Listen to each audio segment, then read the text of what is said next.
looking at pedigrees, and this pedigree is quite interesting because Mike worked with an Indian family, and you can see there's actually co-sanguineous marriages, and it's not until the 5th generation that this blindness becomes actually evident, and the students have quite to work out that it's actually an autosomal recessive disorder, and so you actually need 2 copies of the recessive allele to actually have the disease. So they actually are quite quick to work out that there's obviously people in the family that are carriers. So this also brings in an awful lot of learning for them. Then we talk a little about the introns and exons, and then the bit that is related to what they've been doing with restriction enzymes is that the disorder is caused by one single point mutation. So there's just a change from a G to a T, and that actually introduces a new cutting site for an enzyme which they won't recognise, MSC1, and so we can actually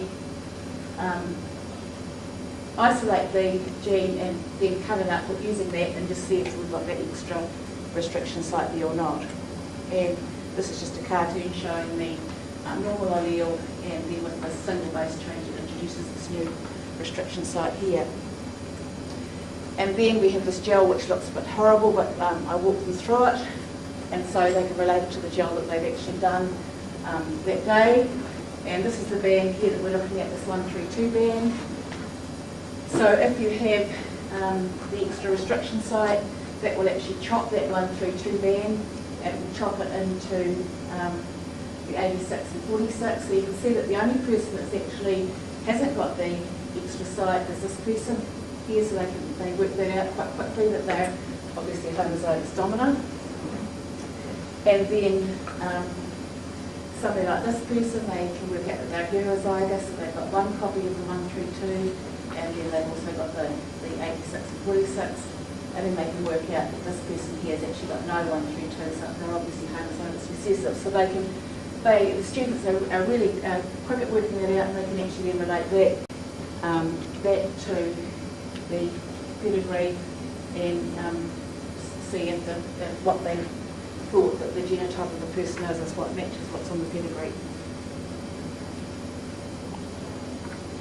And then the other really interesting thing about this is that this has been one of the first successful gene therapy trials, and they first of all did some work with this dog, a Briard, who had the condition, and so they were able to actually insert a good copy of the gene into one of its eyes.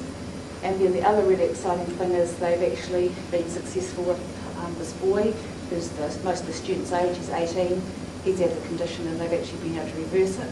So that's another really exciting thing. This is just a little video clip.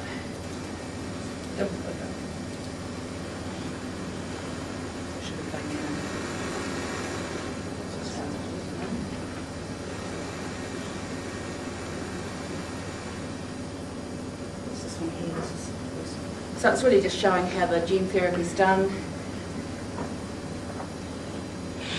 That being the eyeball. Talking about the vector, they get the gene into the eye.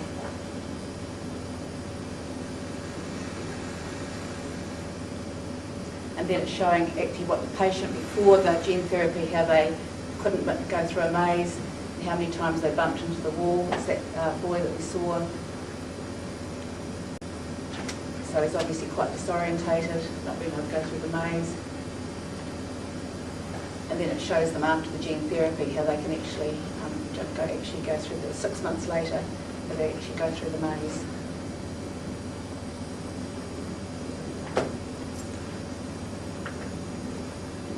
So that's finished